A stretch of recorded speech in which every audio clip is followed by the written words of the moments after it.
to The Truth in This Art, where we explore arts and culture. I am your host, Rob Lee. And today, I am thrilled to welcome my next guest, a photographer, actor, and screenwriter. In his photography, he's got a passion for creating timeless images that showcase the beauty and emotion of his subjects. Please welcome Joe Cardamone. Welcome to the podcast. Thanks for having me, Rob. That was a beautiful intro. I like that. And it was really, I'll be honest, it was hard not to laugh while you were recording the cusp Capricorn thing. Well, thank you. I like to troll people that are in kind of that circle because they'll get it.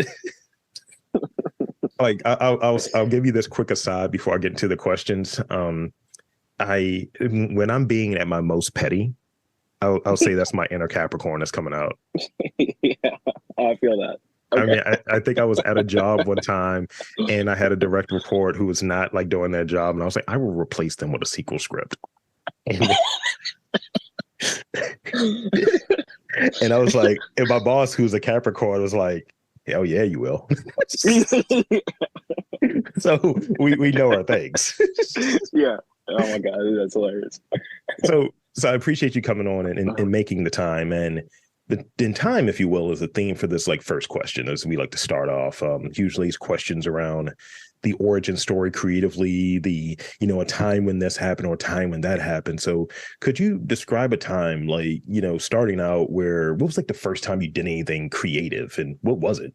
Oh man. Probably math class. So I've been drawing my whole life. I've always just done things creatively. And I've got really bad ADHD, and math is not my subject. And I remember a bunch of my math notebooks just being filled with random sketches throughout, like just everything, the little S that everybody knows, that S drawing, like just all those types of things, my own little characters, all that. So probably, oh man, back in elementary school for sure. But yeah, just as far back as I can possibly remember, I've been drawing. So. Yeah, I was definitely I was definitely one of those sketchers, and I know not the shoes, and I know that just so stupid. I know that I've mentioned this in the pod before, but I was one of those guys that I would hurry up and do a test. Like I was okay at like every subject, but I would hurry up and do a test so I can just draw for the rest of the class. So yes. It's like, oh, we have this quiz that should take you the full class. I'm like, yeah, I'm done. 20 minutes. And I'm 10 minutes. Yep. I'm going to sit here and draw an X-Men for the rest of the day. And, yep. That's kind of what that was. So, and as I think about, some of that stuff growing up, like I realized there's some like sort of foundational things that are in it for me. And maybe they're in it for you. So I want to really explore that. But, I was a master's of ceremony as a kid and doing spelling bees, doing these sort of things where scholastics and kind of this sort of approach and this sort of sharing things and doing storytelling and kind of organizing the show or organizing the presentation was a part of what I did. And now I kind of do it in a different way, but I still think that sort of thinking is still there. So, when you decided to kind of like pursue art, like when did that happen? Like how old were you? Because I know that there's a few stops along the way before you get to where you're at now, but talk about that a little bit. Some of those stops and some of those periods where you were like, all right, I want to pursue creativity. Yeah, no, that's a good question. Like, so my parents, like I was very fortunate, like my parents were very supportive of me, right? Like, but they were also, they're not old parents, but the older generation. They were very supportive, but they were also of the mindset of like, this is amazing, keep doing this, but you got to get a real job too, right? Like this isn't a job, right? Like you can't make money doing this thing, but we love it, like keep doing it. So it was a weird like mixture of like they appreciated what I did, but I never saw it as something I could pursue to make a livelihood, right? Right. And so I just did my own thing hobby wise, and then just, went to school, got a bunch of random jobs throughout my life. I mean, a bunch when I was younger. Like I probably had like 15 jobs from like 16 to like 21. And I didn't really pursue like the arts as a livelihood. I mean, it's still not my sole livelihood. I do have a 9-to-5, but I have kids. So like, but I do make money professionally off of it as well. So it took me probably to find acting in 2014 when I discovered acting. And I had like one of those, epiphany lightning bolt moments where I was sitting down filming a scene, and I just remember thinking like, I want to do this. Like, why am I not doing this? Like, I'm doing it here, but like, why am I not doing it on a broader scale, like on a bigger level? Right. And so I was like, all right, well, why not? Just go do it then. Like, so I put together my blank resume and just started auditioning for everything. Got a couple roles, which is pretty cool. And then the big one for me was photography. I got a camera for Christmas in 2016, so December of 2016. Yeah. And I was just going to use it to like take photos of the kids, right? Like I wanted a real quote unquote camera to get cool pictures, right? And so I got it, and I started. I used it for the kids, and it was cool. And then a bunch of my friends invited me down to Pride Parade that June 2017, and I said, you know what? I'm gonna go out today, and I'm gonna make some photos. Like I'm actually gonna go out with intention to come back with photos. Like I'm going out to be a photographer today. So that's the day I consider myself becoming a Mm. photographer, and there's still some of my favorite images to this day, which is wild to me because any creative process, you look at your earlier stuff, you go, wow, okay, I would totally do this different now. But those ones for me still are they're just great pictures for me. And then from there, I did the same thing I did with acting. I was like, all right, well, let me keep going out and shooting as much as I can. And then also, like, if somebody wants headshots or somebody, like, I even did wedding stuff early on, right? Like, I had Yeah. no experience, but I was like, I know my skill level, I know what I can do and what I can't do. So I'm comfortable saying yes or I'm comfortable saying no. So that's probably 2017 is when I really started like diving in to making this like, all right, let me try to live in this society that that needs money from me with my art. Um, yeah. No, that's great, and thank you for that. I recently went through this process that we were talking a little bit before we got started. Of this trip I took to New Orleans, and I'd been down there before, and there to kind of enjoy, right? And this time Mm, it was sort of a dual trip. It was, obviously you want to enjoy. You don't want to go to a place and feel like you're in a terrible conference, for a week or what have you. But right. I was down there and I was like, I'm going to capture pictures. I'm going to try to capture these memories. I'm going to check out a lot of stuff. And I loved it more than I did in the past. In the past, it was at a high bar. Now Mm, going there with sort of this newfound and new appreciation for like culture and cultural significance and cultural preservation.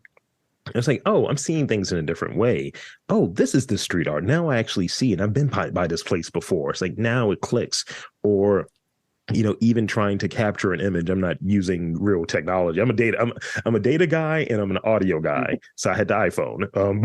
But when it comes to the audio, I'm your guy. Like, let's, get this mixer, whatever. And going down there and capturing that stuff, I'm almost like, how can I put it? Maybe it's the school thing again. If you look at it of what was your summer trip like, and you're showing it like the whole family mm, films, that sort of yeah. thing. That's the vibe I had when I was regaling and sharing some of the images that I took, and I'm combining sort of this storytelling thing that I've been doing at such a repetition with this newfound like, hey, I want to transport you here to kind of see things through the eyes that I had when I was down there. Yeah. I think the thing that sticks out for me when you're telling that story is intention, right? Like with most creative pursuits, um, that vibe is going to translate regardless of what you're doing if you're creating with the intent for yourself, right? Mm, And with creativity there's usually always an output, right? Some of it you can share, some of it you can share and sell, whatever it is.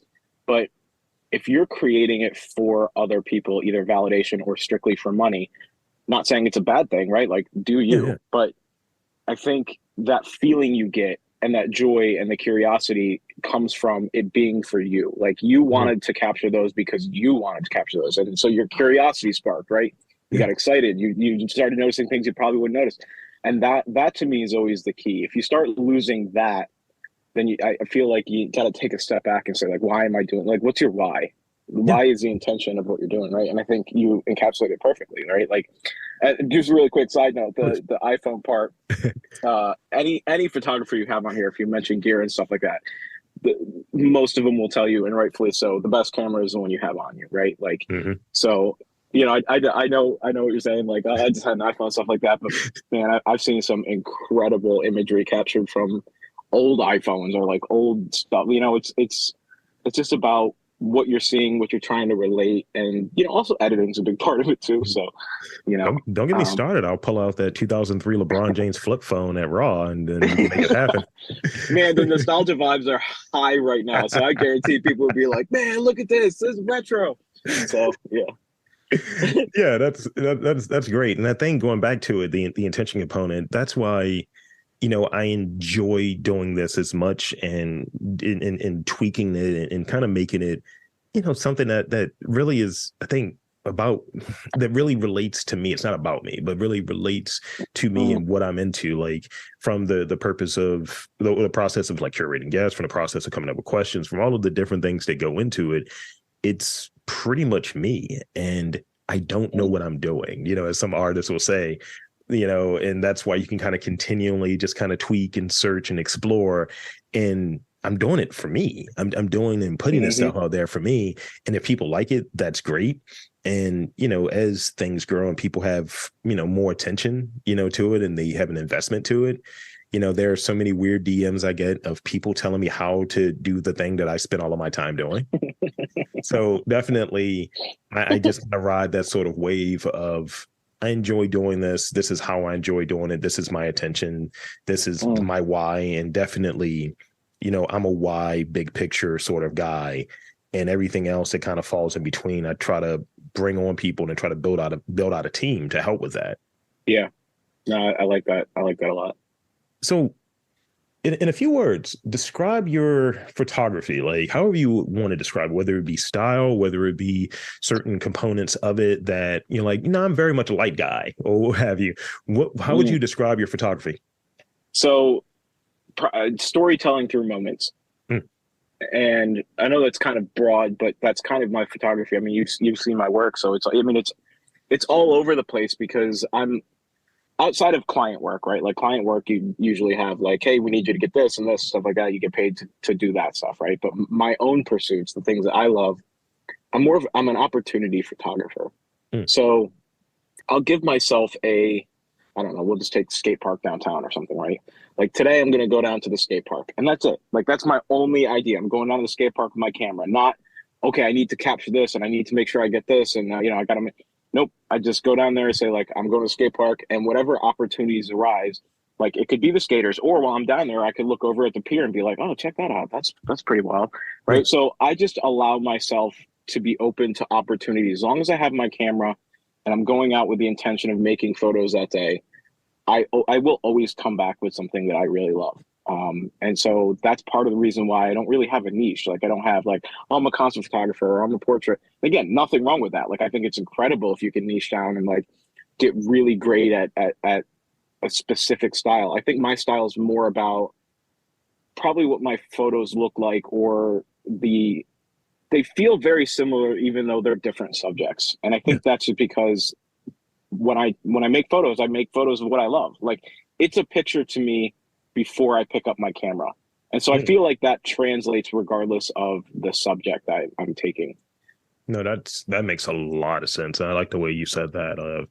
It's there, like Hmm like I love it's almost like trying to think. It's like if you watch football, right? And you see like, wow, that dude really got through that hole, right? He Yeah. Yep. really broke. It's kind of that sometimes when I'm looking at an interview, it's like this interview could go really well or it could be trash. That sort Mm, of, like that naysayer sort of thing, that lack of confidence thing that comes up. But when you hit it and you know that your intention is to have hmm sort of that conversation, it's a degree of being contrived. But, as we were talking a little bit beforehand, naturally baked in is some ad libbing. There are some things that like I didn't script out every word I'm going to say here, and nor should I, and nor should you. Right. So Yeah. when it hits, and it's like, oh, most of that was improvised. That really worked. That felt like a Yeah. conversation. Yeah. Well, you look at like to go back to your sports metaphor, right? Take Barry Sanders, right? Like Yeah. talking about finding the hole, right? Like the other thing that this kind of correlates to is the imposter syndrome aspect, right? Mm, And I'm not saying this to be any sort of holier than thou. I have a lot of things in my life that I'm not great at, right? But I don't feel imposter syndrome when it comes to my art. Hmm. Because for me, because I'm creating it because I love it and I want to do it. Now, there's a difference between that and getting like critique or feedback and being like, you know, for people you respect and be like, all right, cool, I could do this better, right?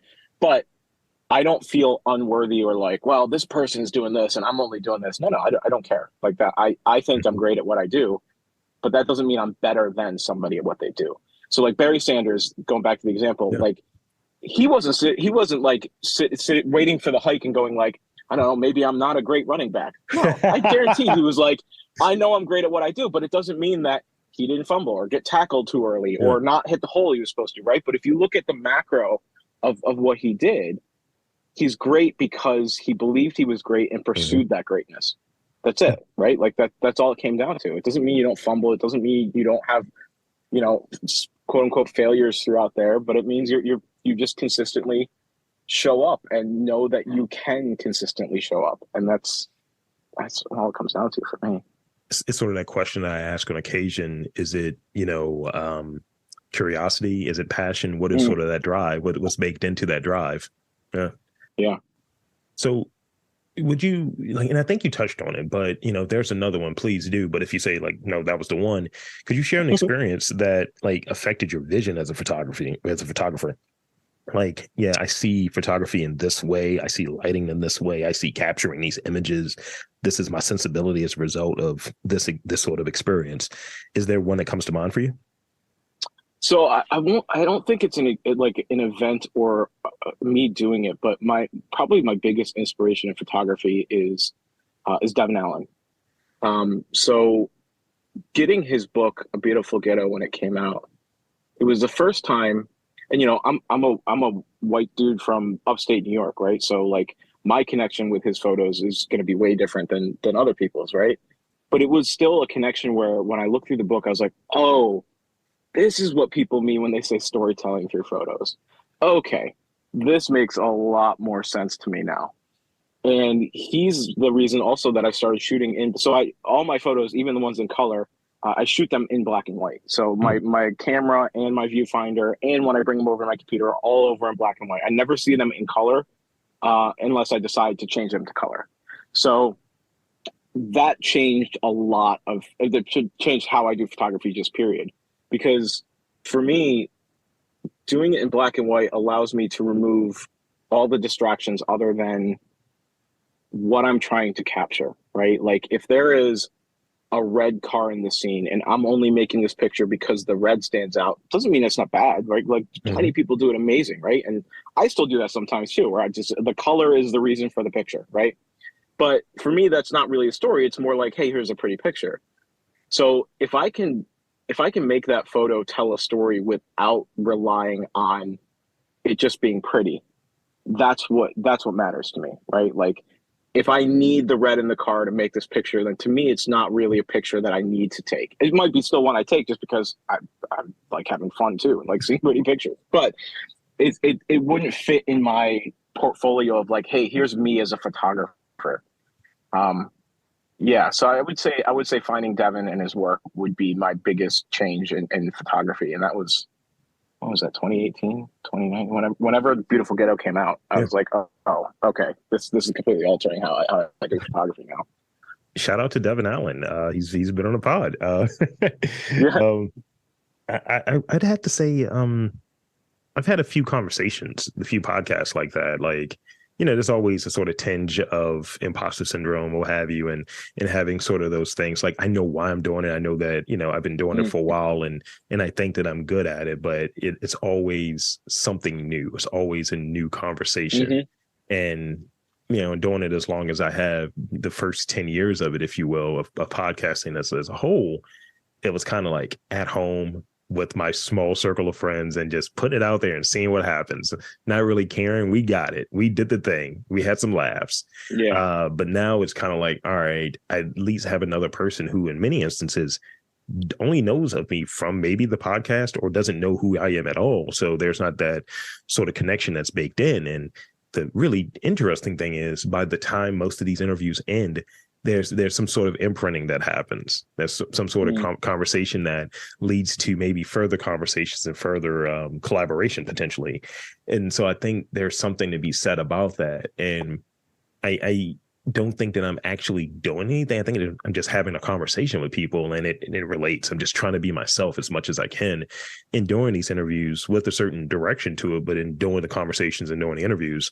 But in having a few conversations, like Rebecca Hoffberger comes to mind, D. Watkins comes to mind, Mm, LaFontaine Oliver comes to mind, these interviews that it's rare that I get nervous for an interview, but mm, if those were ones I was actually nervous for, and they turned out to be really good conversations, and people that I've look up to and that I've had later conversations with, and it's changed the approach. Like, mm, I love when I talk to someone that does a lot of press, and they'll say, no, your approach is a lot different, it's better than what I generally get. Or even from like radio folks who would just give me that feedback. And I don't know if you're the same way. I don't really look for it. I don't look for the positive or the hmm. negative feedback. I'm kind of just like, I did a thing.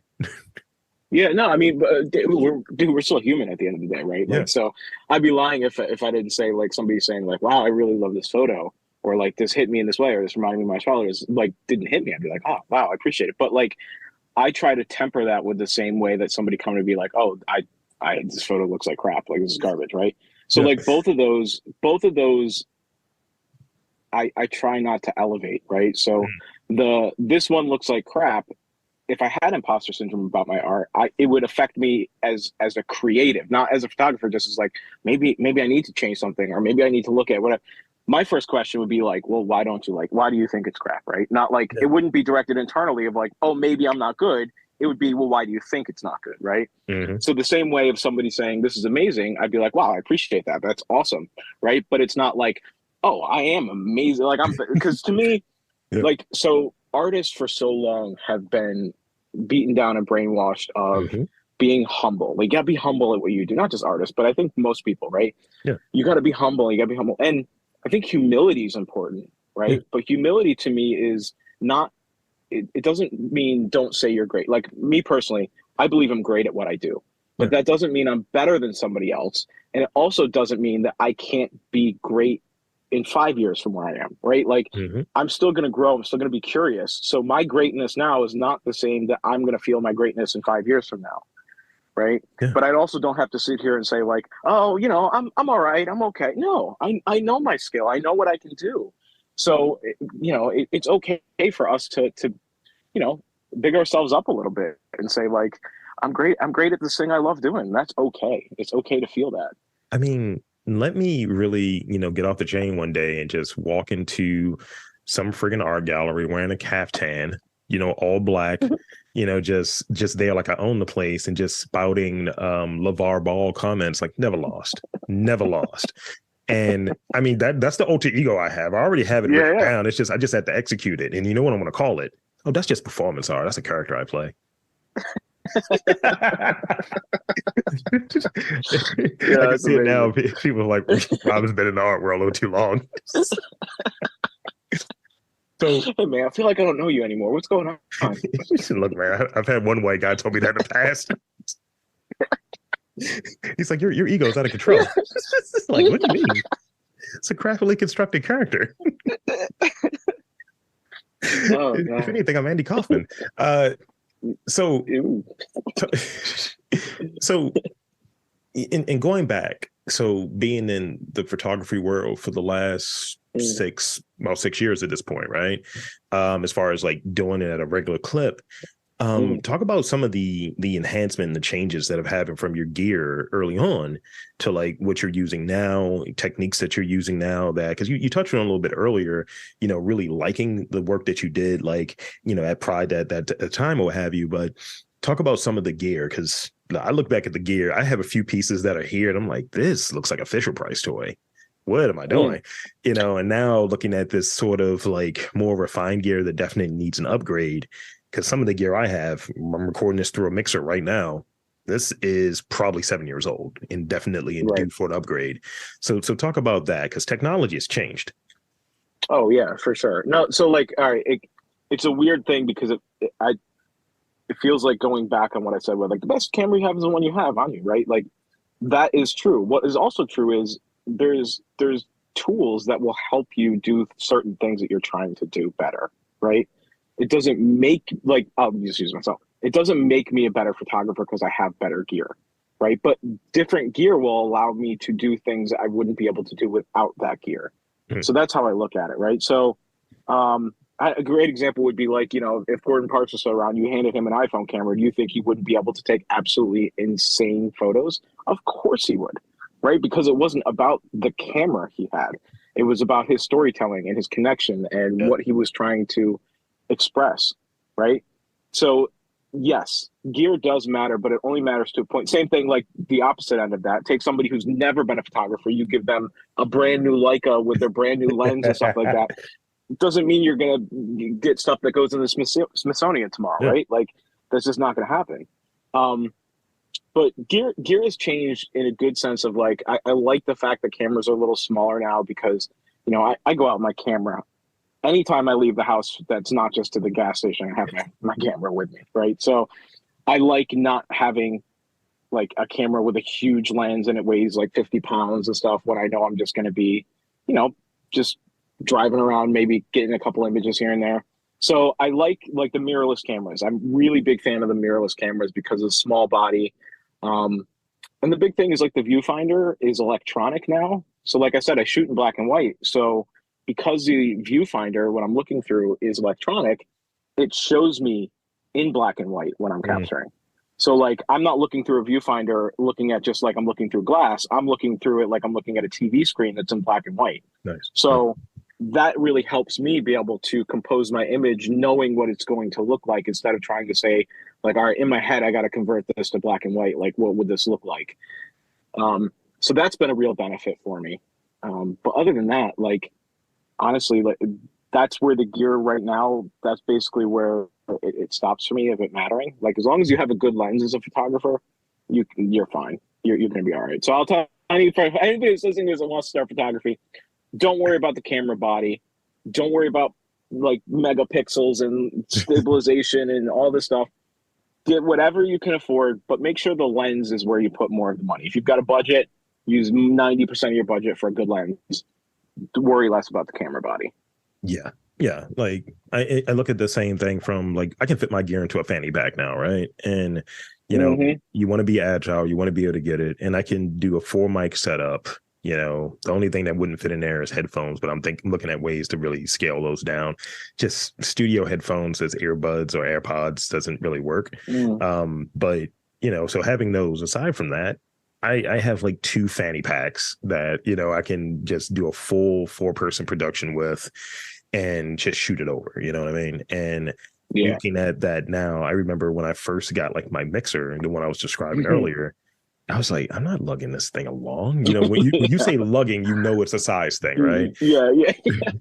And still in that same vein, like you said, lenses. When one of the pieces of advice that I got, and I still kind of tap into it, and this takes me to the next question.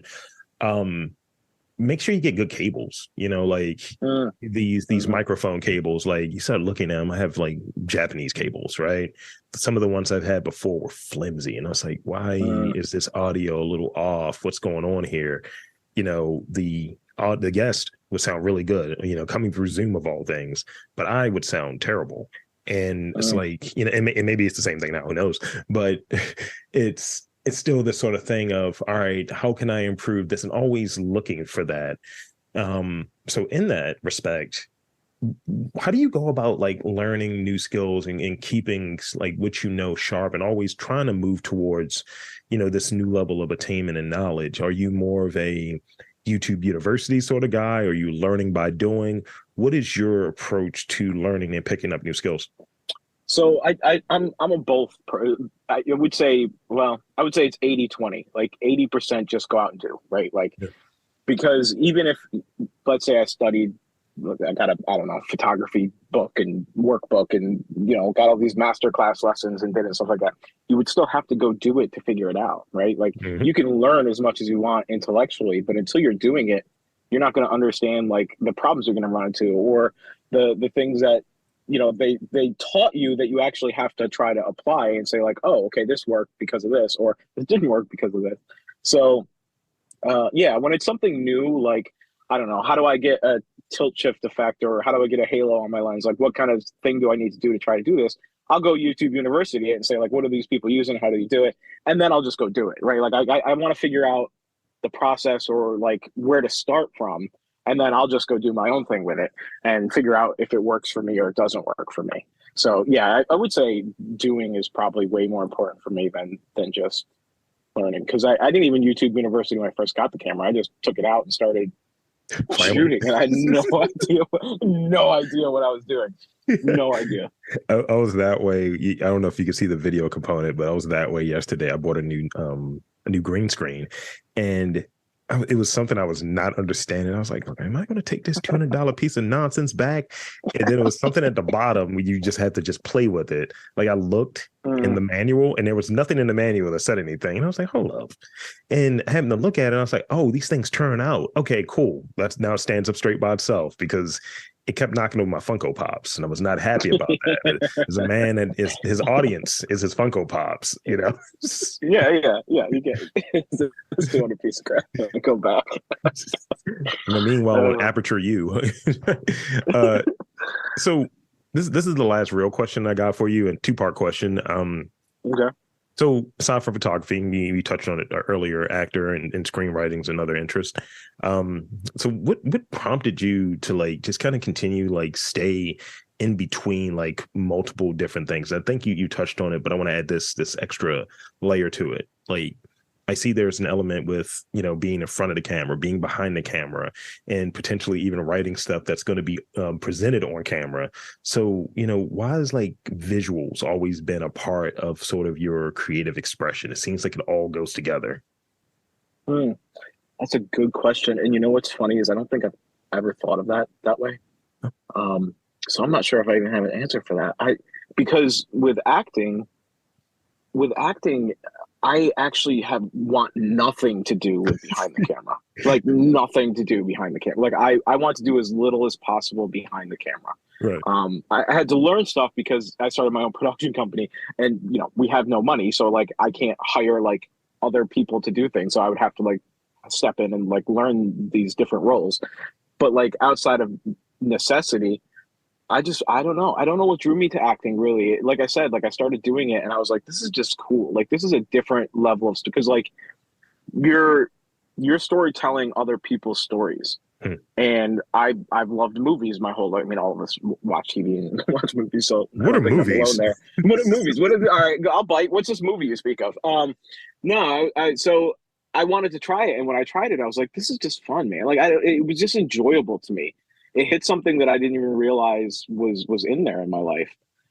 So I don't really know why that connected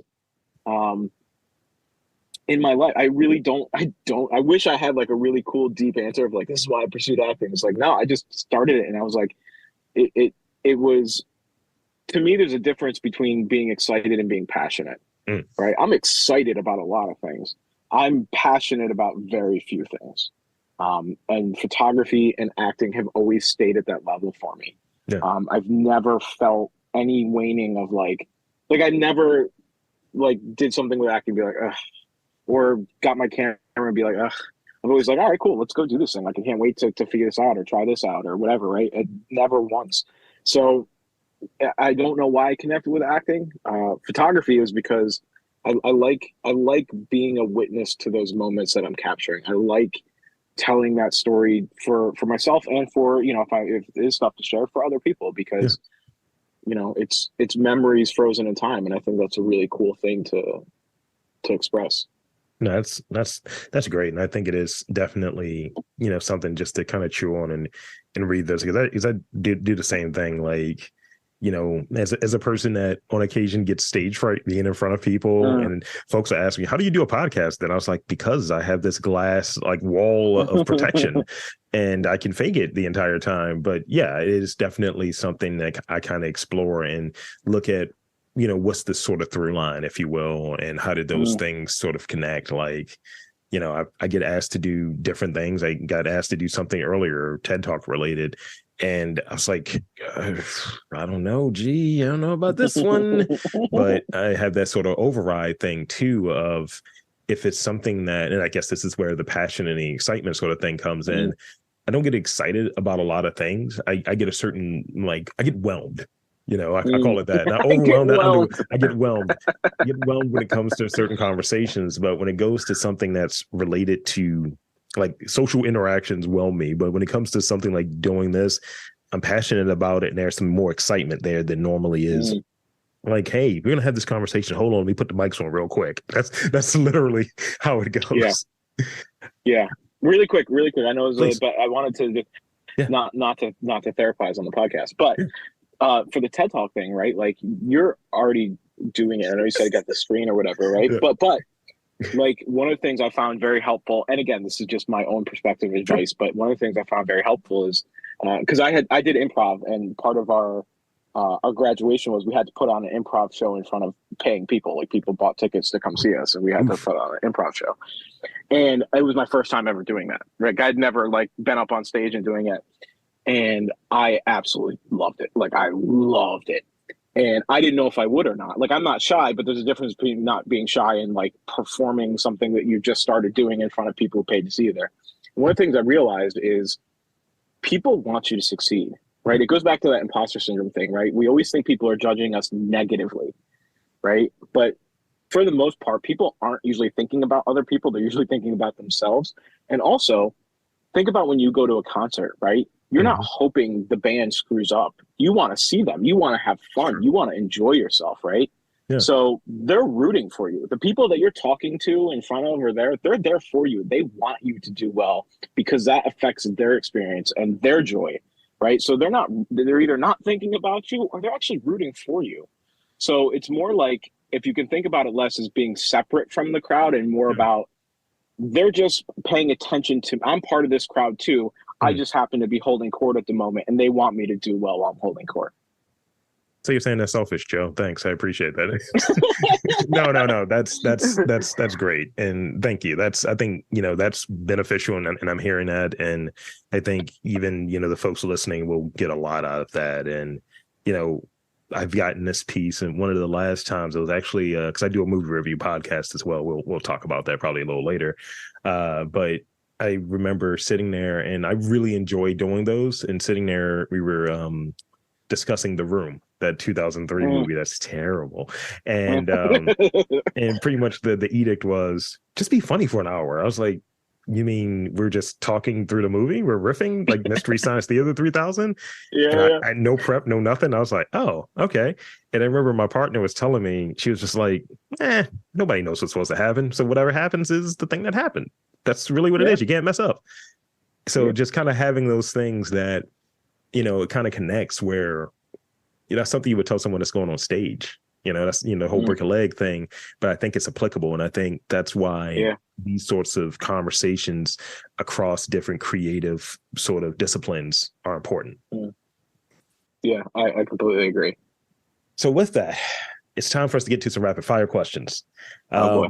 You know how these work, quick answers. No, don't overthink them. They're fun questions.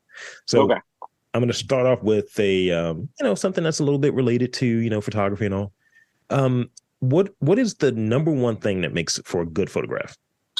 Connection to the audience. I can't explain it further than that. If somebody connects with it, then it's a good photo. What is one thing you wish you knew before you started taking photos? Just have fun. Just have fun. This might connect to the next one. Do you have a mantra or saying that you live by? Make them tell you no. It's my dad's piece of advice. Always be your one yes in the world. Love it. Do you have any nicknames? Oh God, yeah, I've got a lot. Lunchbox, Joey Jumping Fires, Joey Chicken Wings, which was shortened to Wings.